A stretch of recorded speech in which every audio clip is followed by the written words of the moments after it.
Welcome to a speed paint and not an animatic, which is crazy for me. I'm going back to my roots in a sense.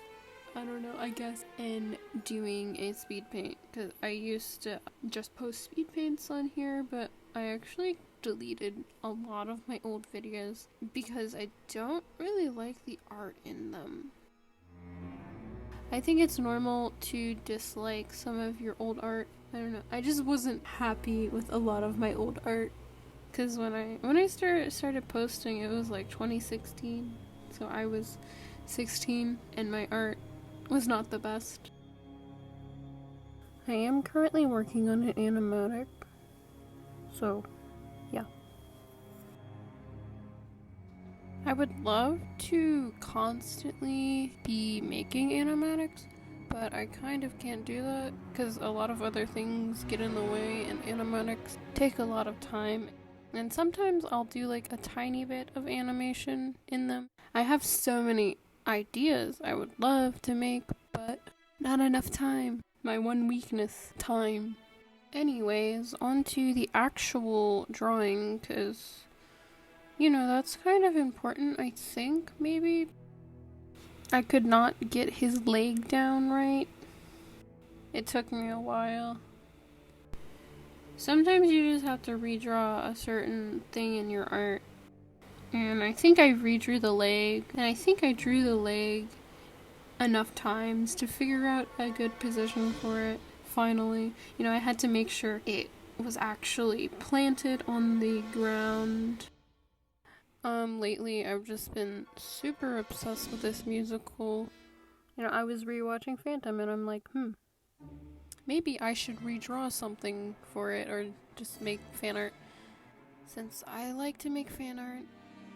Honestly, I don't see any problem with fan art.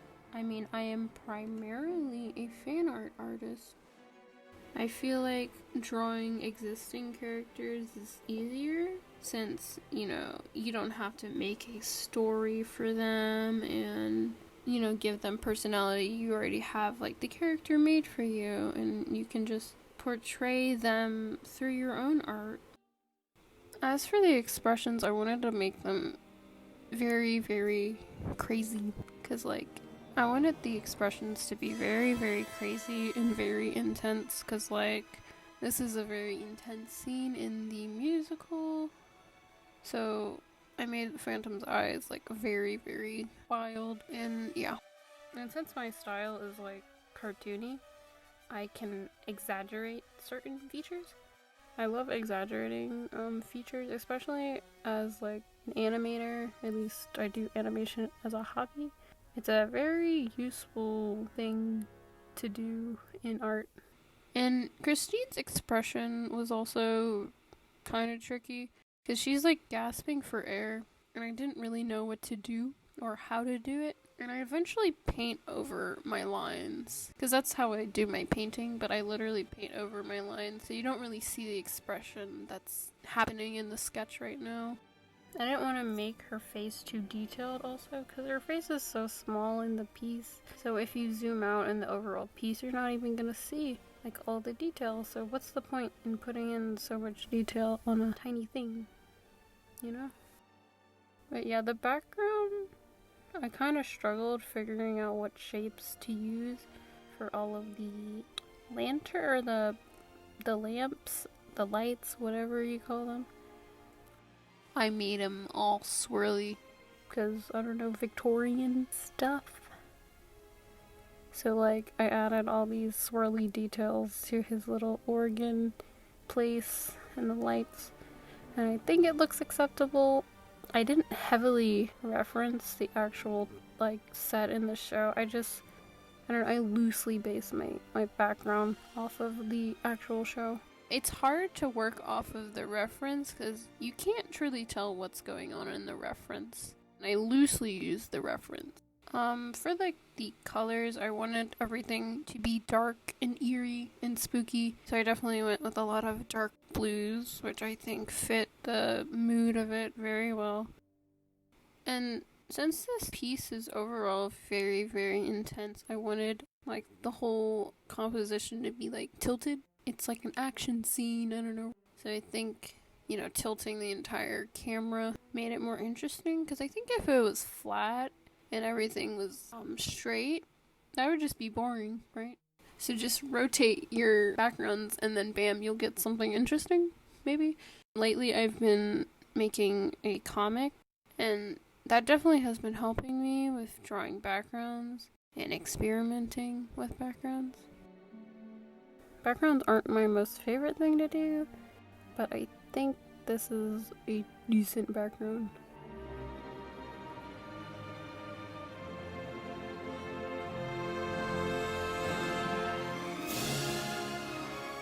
For all of the candles, I literally just did blobs of white or like gray. I wanted to keep everything simple and keep the shape simple. As long as the candles are in the shape of a candle, it will get the point across. I don't have to go crazy on detailing them because they're so small. They're tiny. So here I'm adding bits of orange and yellow, which really help the yellow contrast with the blue because, you know, color theory. I took a whole class for color theory, and here I am using it. I didn't really need to take the color theory class to know that blue contrasts with yellow, but whatever. I hope my color theory teacher is proud. Look at me now.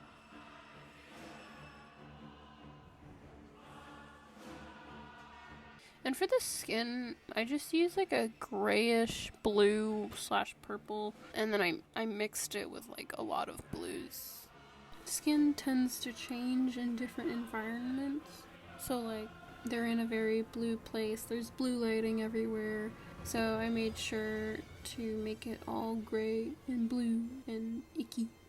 Skin isn't always going to be like super peachy in certain lightings.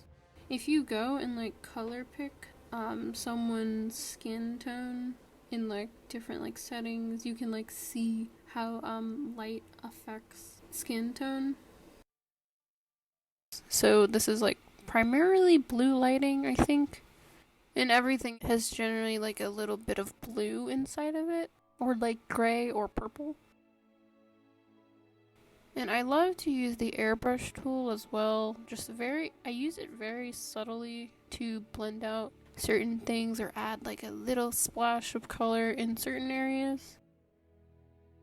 I use the airbrush tool on Christine's dress a lot to just add like the little bit of blue and some shading, I don't know. Currently I'm blocking out the rough shapes for the lighting, and then I just blend them out with a secondary blue color. I just wanted to get a general idea down on how I would paint the dress. Right here I'm using the lasso tool.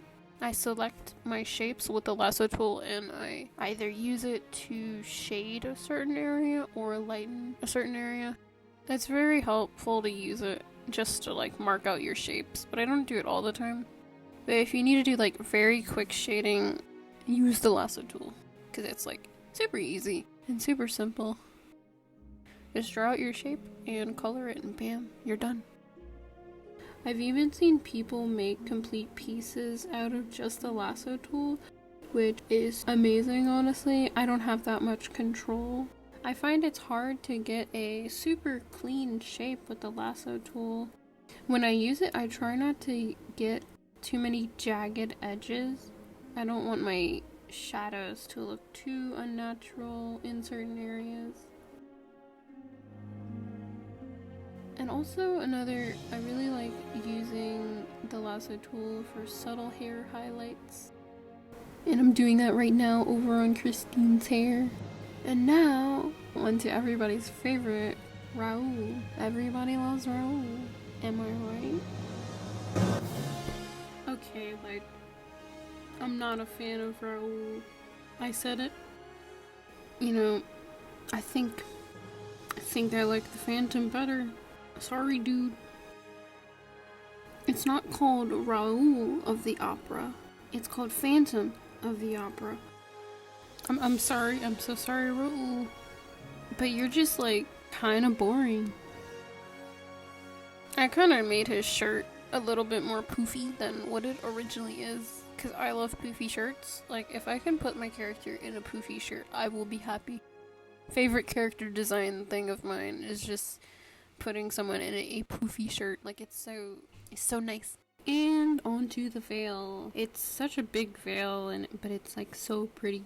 For anything transparent, I usually put it on a completely separate layer, and then I make the layer style luminosity or add, like adding light or lighten, I don't know. It's different in every art program.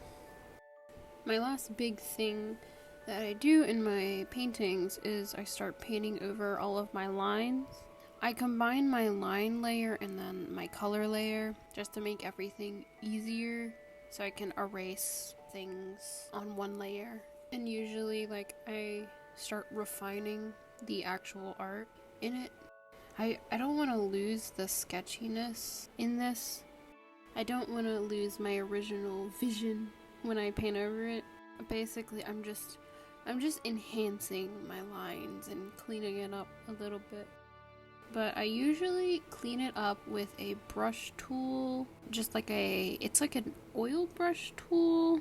It looks like a real paintbrush. It has the shape of a real paintbrush. And then sometimes I'll use my pencil tool, which is like, it's a brush with the noise texture, so it's like, I don't know, it gives my art a little bit of texture, which texture is always nice in digital art, because I don't want my art to look too flat. Because being flat is boring. I don't know, I don't like my art when it's like super smooth. It just looks weird in my opinion. So I like to keep some brush strokes or just some form of texture. And honestly, I did struggle with the Phantom's nose. Painting noses kind of scares me. If I'm doing a nose from the side, I'm perfectly fine, but when I have to do it from the front, I kind of struggle with it. But I don't know, just don't look too close at the face. You know, you're gonna be zoomed out with the overall piece, so you should be fine. Just don't look at it. Painting hands also, and just drawing hands, are so fun. Especially doing this particular Phantom's hand, I don't know. Something about it was so, like, satisfying. I love adding, like, rim lighting. That's what I did with the orange lighting. I'm not sure if the candle's light would be that strong, but I don't care. I like to over-exaggerate, so that's what I did.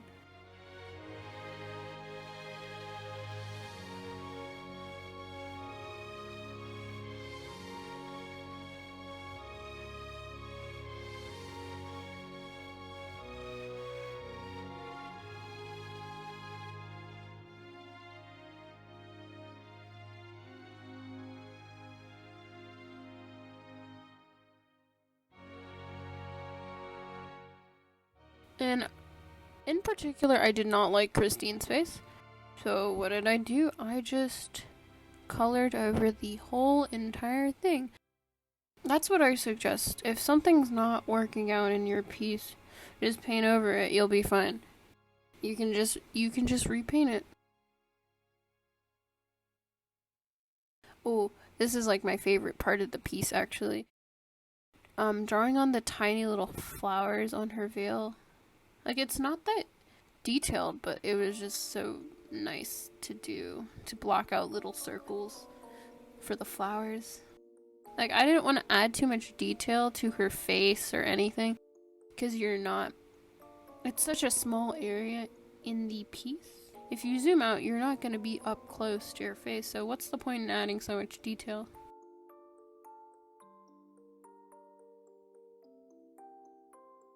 As you can tell, I'm not the best at drawing open mouths and gasping mouths, but I think I got a decent one. I just tried my best at looking at the reference and somewhat portraying the same mouth that Sierra, who plays Christine, does. And to truly top everything off like a cute little cake or a sad little cake. I gave her sad little tears to really emphasize her emotion, because she's being choked and she's sad. You gotta get emo Christine. You know, tears are always cool. Tears are cool when you're drawing them, but not cool when, like, you're actually sad and crying. I mean, it's good to have a cry sometimes. You know, you just gotta let it out. Or let it go, like Elsa says. Also, I am very proud of that hand. Like, damn. That hand that's choking Christine's down. I just like the thumb. That thumb is nice. Nice thumb. Good job. And the lace, I just did like super simple shapes and I just repeated them. I think I do this same shape for every lace I draw on like anything. I just do like 3 little bumps or scallops and then I'm like, okay, that's lace. I'm sure I could probably get more detailed, but I just wanted to generalize the shape of the lace. And each wedding dress for each production is different, usually. So I kind of had the liberties to do whatever I wanted. Well, not whatever, but kind of make the dress my own. Because no 2 wedding dress is the same in this musicale. As the High School Musical teacher would say, musicale. Like, who says that?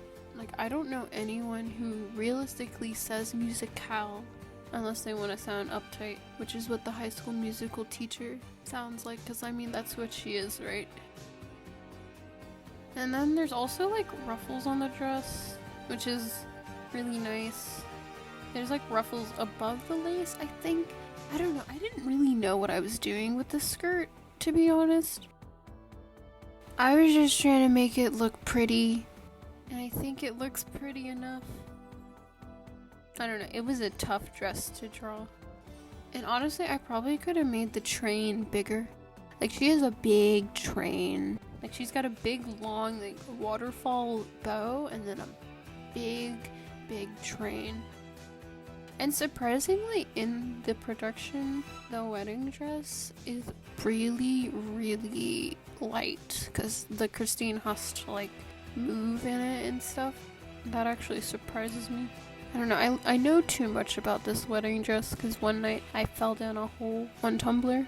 I found this blog that has a bunch of up-close shots and just a lot of pictures of phantom costumes, and I just like scrolled through it for like about an hour or so, maybe a little bit longer, and I don't know, I was just obsessed with it. I don't know, it's so pretty to see these costumes up close, because you know, you're normally looking at them from far away. But I was just, I don't know, I was so enamored by how pretty the costumes are. Like, damn. And also, I'm like big into sewing, big cosplay nerd in general, so I was just like freaking out over them.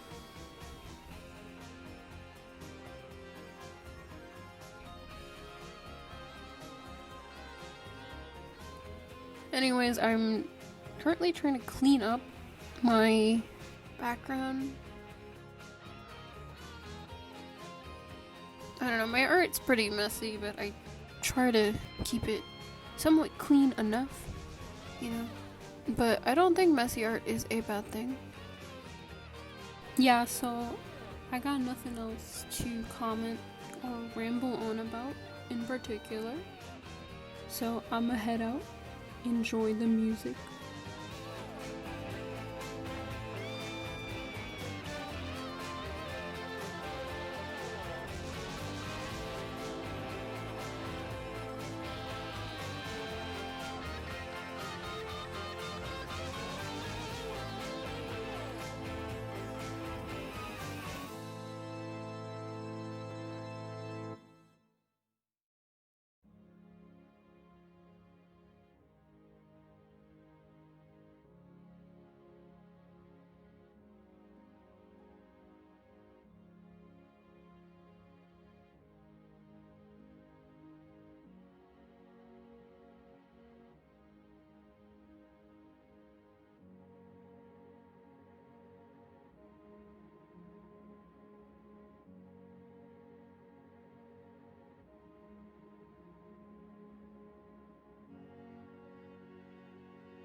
But yeah, look at that Raoul's hand. Oh my god. I'm actually pretty proud of that hand. Painting hands can be a struggle, even though I do love like doing it. And yeah, I think I'm just adding finishing touches in this since I'm like literally done.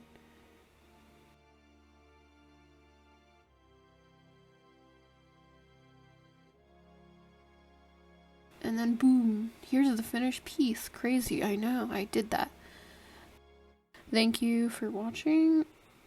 Maybe this was decent to watch. I have no clue. I haven't done speed paints in like forever. Anyways, bye.